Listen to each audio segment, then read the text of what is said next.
وكده بقى يبدأ الكلام يحلو. جماعة خطيرة وفيديو جديد وعرض جديد من كوك دور، بس المرة دي الساندوتش والتوصيل ببلاش والبطاطس ببديل. الفكرة كلها أنا كنت طالب وجبة ساندوتش منها كان طعم مختلف، وكمان ما وصلش التحلية اللي هي أنا دافع فلوسها. فتواصلت مع خدمة العملاء مشكورين وبعتوا لي الطعم اللي أنا طالبه، وكمان بعتوا لي بديل لأن لغاية دلوقتي الحلو مش موجود. فخلونا نبدأ سريعا ونشوف طعم الساندوتش والبطاطس إيه النهاردة. البطاطس مختلفة، مزودين التوابل قوي ودي حاجة جميلة جدا. فعلا المفروض يعلموا عليها ومش معلمين عليها المرة دي. سلة تشيكن بانيه بتاعنا بيبقى فيه موزاريلا، بيبقى فيه كمان سموك تركي والشريحتين. أعتقد ده كان اسمه تشيكن كرانش تقريبا. هما بعتوه على أساس إنه بانيه لأن ما عندهمش فرايد، وأنا كنت طالب فرايد تشيكن. يلا بينا ندوق.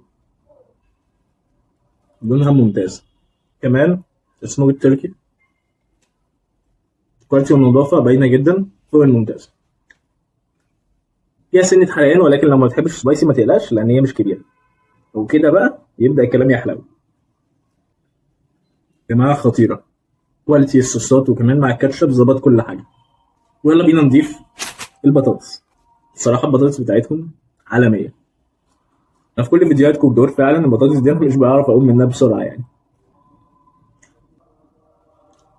بحب أفكركم ضروري طبعا إعطاء التبس، إن أنتوا تزودوا في التبس علشان الناس اللي شغالة أنت ما تعرفش هم بيعتمدوا على التبس أكتر ولا على الفلوس اللي هم بياخدوها، لأن في احتمال كبير يبقى ده من أساسات مصدر دخلهم.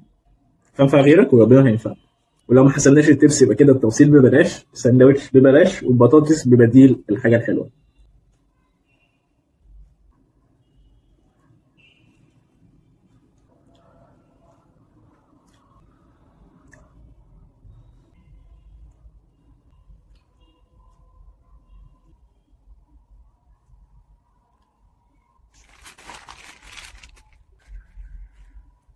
وبكده احنا وصلنا لنهاية الفيديو. لو عجبك الفيديو ده لايك او سبسكرايب في زر الجرس، اكتب لنا في الكومنتات حابب نجرب ايه من كوك دور او من غيره. ويلا سلام.